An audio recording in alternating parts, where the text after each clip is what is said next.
Frankie, shall we start with some transfer tittle-tattle? Why not? Well, the latest, it's bad news, really, to be honest with you, on both fronts. So, for most of the summer, we've been linked to Jacob Ramsey. Apparently, Potter's got Ramsey's top target, Harvey Elliott's top target, and Fernandez. He's got three top targets for centre midfield. And, well, none of them look like they're happening. So, Ramsey prefers a move to Newcastle over West Ham. However, we're still not quite giving up yet, but it looks like Newcastle are ready to move for Ramsey. Now, last week, the reports were that Ramsey was going to sign a new contract with Aston Villa. So I was waiting for that to happen because obviously Will Salthouse is his agent. So I thought, hang on a minute, has Salty done a bit of a black here? Has he used West Ham's name to get his client a new contract at Aston Villa? But it looks like Newcastle are now making a move and he prefers that project, which is inoffensive. I can accept that. I can understand why he preferred Newcastle over West Ham. I think he should prefer Newcastle over West Ham. So I'm not upset or offended. Do you agree with that? Cold up north, Gio. It is a bit, but Champions League football on offer. So I don't think we can compete with Newcastle. So moving on to Fernandez. So apparently we made our bid, but the reports from the Southampton side of things is that they've rejected it without even considering it. So as soon as we made the offer, they've rejected it straight away. And a top source from West Ham has informed the people, whatever you want to call them, the in the knows, the journalists, the group of people that speaks to David Sullivan. Sullivan's informed them that they're quite far apart, West Ham and Southampton, and it's not going to be an easy transfer to do. So our opening offer was apparently around 30 million. Southampton are looking for 50, possibly even north of 50 million for them as well. So that's the latest transfer. Chit chat, Frankie. Have you got any thoughts on Fernandez? 50 million sounds a lot of money, doesn't it? It's this goes back to the start and stuff, and it's really, really difficult to find some middle ground that everyone agrees on. I think we had some people that were like, it was nice that we was getting deals done. Pay what you have to pay, because if that's the man that the manager wants, then you've just got to go and get the deal done. Then after starting left, it was a lot of, he overpaid, he paid too much money, contract lengths were too long. So you can't have it both ways. It can't be do whatever it takes to get the main man done. And also, well, actually, you need to negotiate and you need to get the right price. It can't be both. So there has to be a happy medium in the middle somewhere. However, the happy medium on this one at 40 million still sounds quite high. So I think West Ham have probably gone in at what I would say is a fair sort of price. And it's one of them ones that I'm happy to chase, but not for too much longer, because it will also start to worry me that all these other players that are in the market and moving get done. We then miss the boat on those. And then we actually don't end up with a decent option at the end of it because we chase this one for too long. So, look, it's a deal that I would like to see get done. But like I say, I don't want us to chase this until the very last second and then end up in a mess. Yeah, less than 3 weeks of the window left as well. So I appreciate this was, July. People say, oh, there's ages of the window left. There is, fair enough. But I think that's removed now. I think you can no longer say that there is a while left. 3 weeks is a long time, plenty of time to get deals done. But I think it depends on how much transfers you would like to see get done. If you think once we get a midfielder, that's it, we're done, then you will think there is loads of time left. But I think because I would like still ideal in dreamland scenario would be 2 midfielders, a defender and a striker. So I'd still like 4 more players to come in, which I appreciate is unlikely to happen. But this is about what we want, not what we think is going to happen.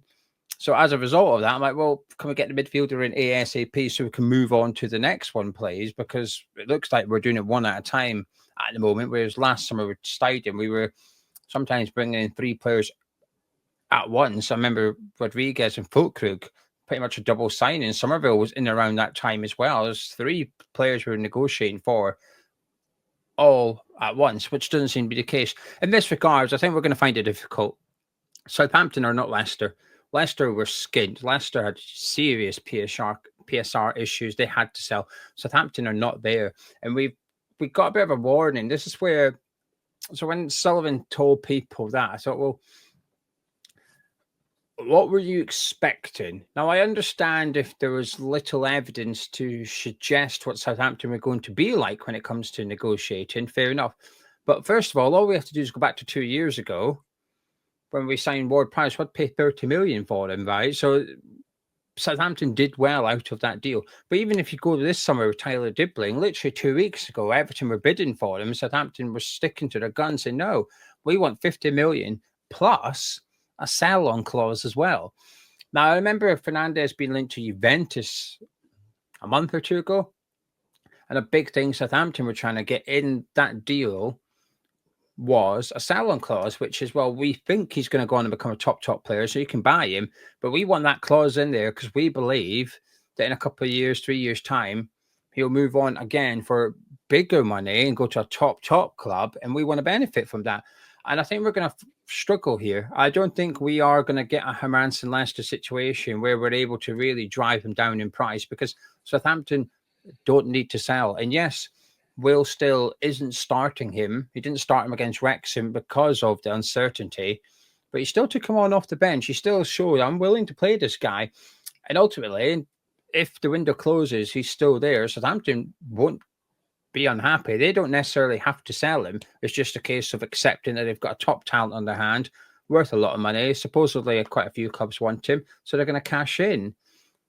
They're not desperate. So I think we're really going to either have to pay up or move on pretty quickly here. And I'm a bit worried that we're going to do neither, Frankie, which is the dangerous thing. I think we'll go back and go, 32, and they're going to say, no, 50. And we're going to go, 34. No, it's still 50 million. Either pay up or away you go. So I think we're going to have to decide very, very quick whether we're going to pay the money or move on. I completely agree with you. We can't drag this on. And if you find out now how much Southampton are wanting, there's no surprises now. It's not like, oh, we don't know how much he's. Well, you now know what Southampton are looking for. So, be interesting. Prediction time. Do you think we'll sign him? No, I don't. No, I don't think so either. Is there anyone you're hoping we do sign then if we don't get Fernandez? Again, Joe, this is, I hate this sort of stuff. It's just not my bag. And we've but the one thing that I would say, and regardless of who I want and stuff like that, it does seem like this is now the move that we're making. I think the goalkeeper was something that we was trying to get done probably more than we actually realised was a priority for them. I think the fullbacks were also a priority, which we'd actually highlighted that to play the way Potter wants to play football, we need proper wide defensive players. So I'm not surprised that the route we've gone, I know your preference was always midfield. Well, it does seem like now this is where we've turned our attention to, and I don't see anything else coming in now other than, focusing on the midfielders. So there's some smoke screens going up. We saw the guy who played at the weekend has sort of gone up as a bit of we're looking at him as well. We're doing the same old tactics that we like to do to try and show that we haven't just got one option, and we can sign other players to try and force the other team's hands a little bit to try and get deals done. So I think we're making moves. This is just a typical type of deal that West Ham don't normally get done. This is a David Sullivan nightmare. He always likes to think he's got a little bit of a deal. He likes a bit of a bargain. He's thought, right, we're going to get a player out of a side who, probably need it, and he probably thought he could walk in there and flash his cash a little bit and pull the man out. But like you said, to be quite honest, and okay, they had a bit of an issue and manager situations and have ended up in the mess that they've done. But I don't think in the background they're a terribly run club. So they haven't got themselves in a financial situation where they're desperate. Now, that's completely alien to us. Every time we ever get involved in something, we always seem desperate. So it's a little bit out of the ordinary for us. But, so that's why I think it doesn't get done.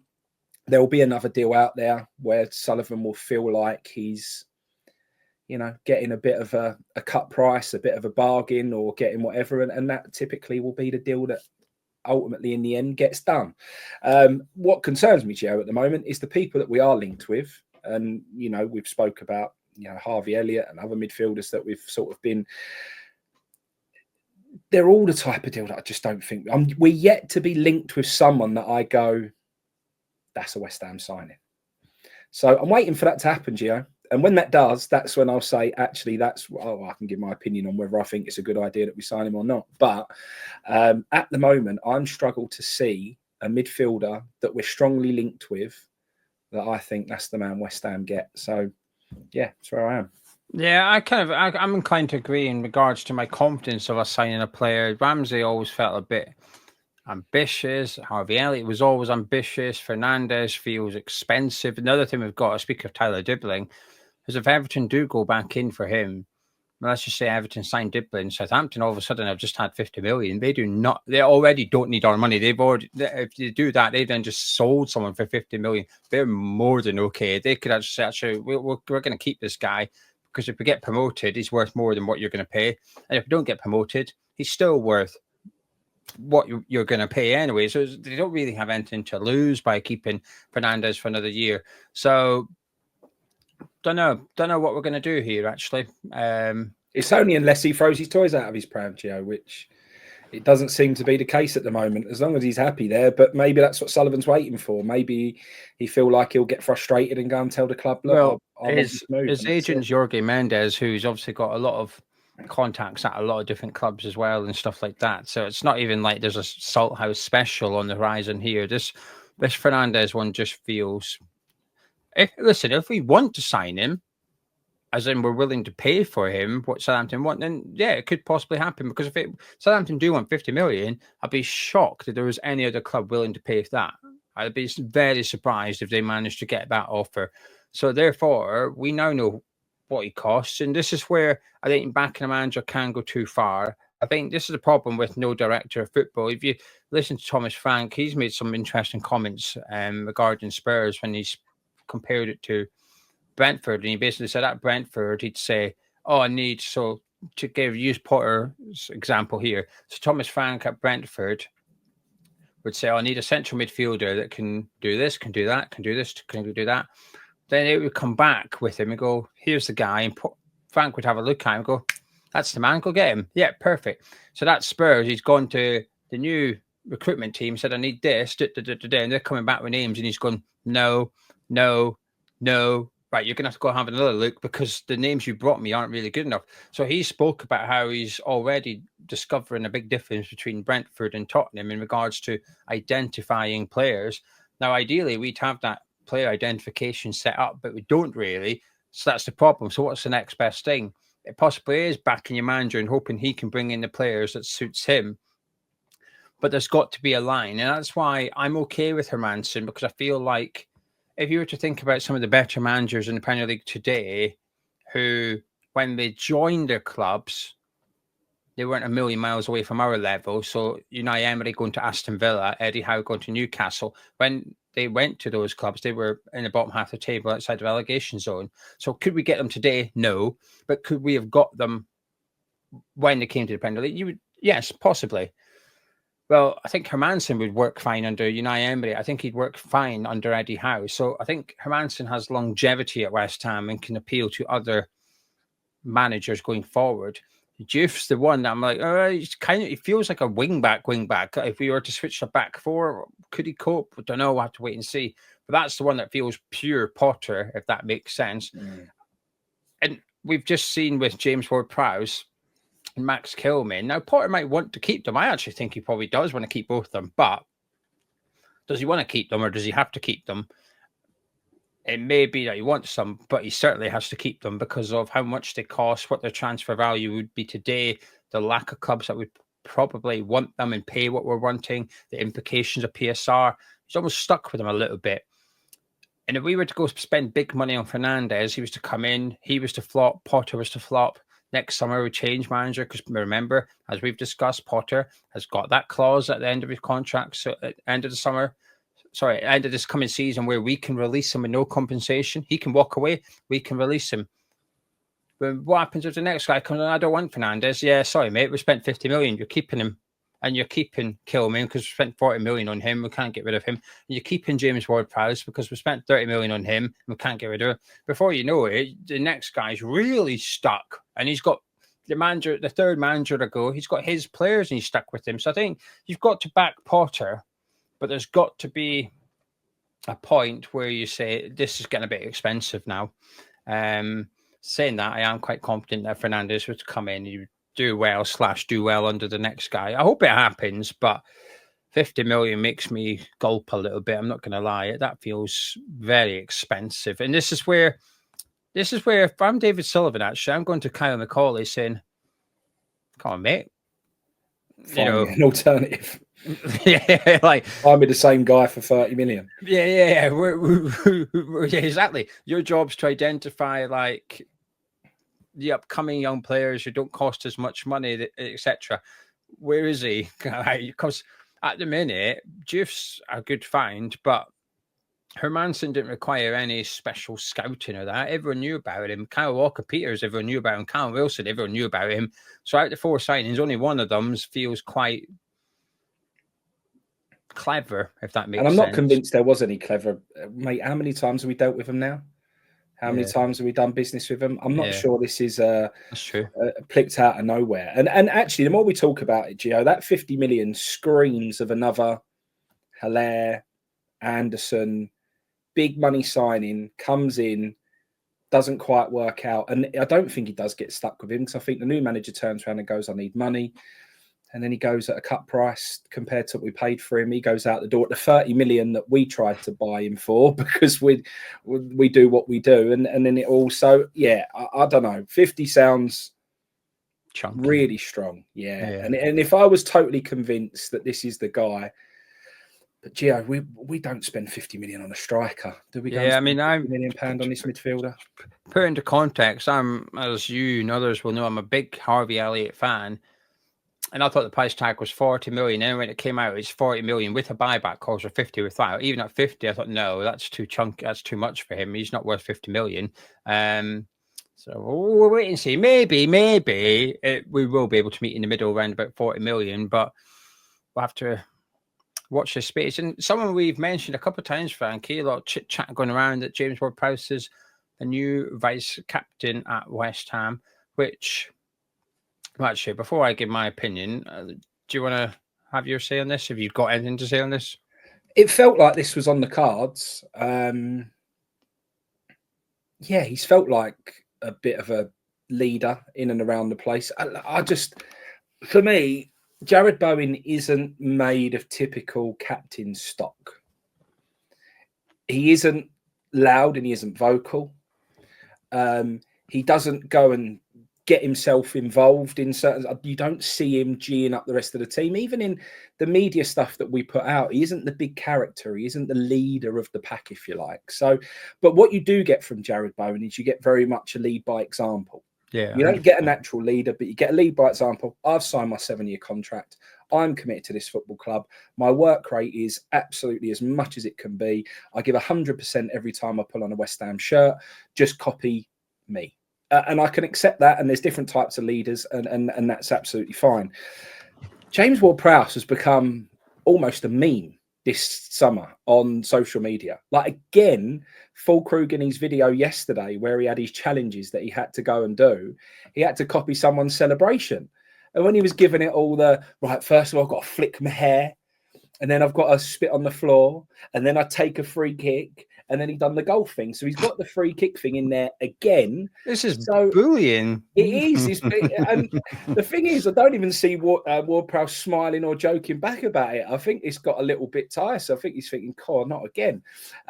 That's not. I think that's just the way Ward-Prowse is. I think that's his personality. He's not a joker like a Fulkrug. So, look, I don't think he's feeling dug out in any way. But it's certainly something that has continued to be a theme throughout the summer. Do I look at him and think, "Cool, that's the leader"? No, I really don't. I mean, he's getting dug out left, right, and centre by his own teammates. I mean, it's just, I don't see it. I think that's two quiet, passive, quiet characters, two workhorses, two people that will always give you everything that they've got, and I can accept that. But I think if you was going for a vice captain, maybe they see it as actually we don't want the vice captain being more vocal than our actual captain. And that's why they've chosen James Ward-Prowse. because you don't want someone standing up and being more vocal than your actual leader. So, look, there's obviously reasons why they've done it, but Potter always seemed to fancy Ward-Prowse for this role. Yeah. And I could always see it coming. I think I'm more surprised it's a thing, because last season, when there was a couple of times Bowen went off, Ward-Prowse got the armband. Then in pre-season, the friendly that Bowen didn't start, so Everton, Ward-Prowse was captain. So I think I always thought he already was vice captain. So I was more surprised that people are just surprised, if anything. I thought, well, yeah, I thought he was the guy, maybe Creswell, but after Creswell's gone, it's Ward-Prowse, and then after him, possibly Fabianski, but he's gone as well now. So now it will be Souček and Kilman after Ward-Prowse, I'd imagine. Thing is, it was never going to be full crew. Potter, just going by what you know of Potter and whatever, I'm pretty certain he'd never have a captain that goes on the camera after the game and says everyone was shit. Right? I just don't feel like that's something Potter. Well, I think Potter's reaction to it and then not playing full crew told us what he thought of that outburst, which was, no, you don't do that. So therefore, he's never, ever going to be able to be captain under Potter. I think with James Ward-Prowse, the thing is, right, I never see captaincy equaling playing time. Like I've never done it. And I know some people said, oh, we're hoping to sell this guy and he's vice captain. I think, well, you still can sell him. It's just that while he's here, Potter obviously sees him as the next best thing to Jared Bowen in terms of being the captain. And if that's who he thinks, fair enough. Personally, I'd be looking at Souček myself, because when he has been captain, I think he's been brilliant. I think he's been very outspoken. I think he's been but in a respectful way. I think he doesn't hide. I think when things are going crap, he's one of the ones that fronts up to the camera and said, this isn't good enough. We need to be doing better. Souček would be my preference if I had to pick one. But I think there's a risk of having it both ways here. Some people, those who are maybe anti-Bowen as captain, say, oh, just because he's the best player, he shouldn't be captain. But now Ward-Prowse is getting the captain's armband. People are saying he shouldn't have the captain's armband because he shouldn't be playing. But then which is it then? Because you're saying he can't have the armband because just because he's playing. Now you're saying he can't have the armband because you don't want him to be playing. And it feels a little bit blurred, if you like.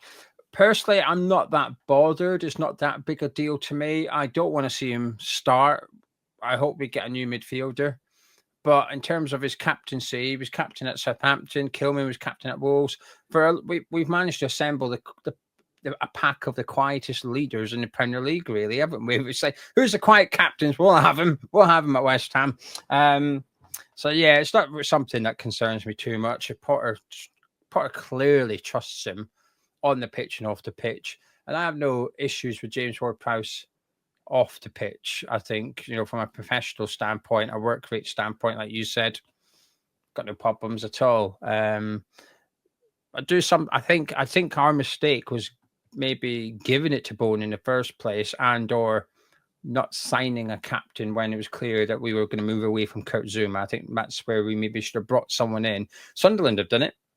Granit Xhaka, pre-season, he's been running around with the captain's armband on. They've gone, brilliant. Let's buy a captain. There's the captain's armband. What have you got?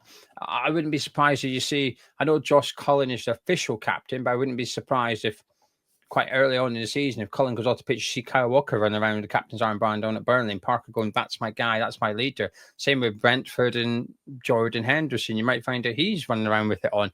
That's the best captain. We brought him in because of that. So anyway, that's my take on it. I'm not too fussed, Frankie, but I think it just confirms what we knew. Potter loves him. Right then, new season kicks off on Friday for the Premier League. I thought we could have a little chat, Frankie. What's your hopes and what's your predictions? Two different things quite often. What's your hopes for West Ham this season? Forever the optimist, even though some don't believe it. I'd love to see us go and sort out the midfield gap. Callum Wilson rolls back the years. Jared Bowen and Fulkrug have a York and Cole, Sutton and Shearer partnership and go and bang in 30, 40 goals between them. And we steamroll our way into Europe, Gio. That's always the hope. I long for the nights. I long for European football again. I enjoyed every second of it, and I would embrace it fully should we managed to bring it back to the bowl. But I think this season it has to go slightly better than what I think some people's expectations are. I'm not sure just staying out of trouble is quite enough for Potter to stick around.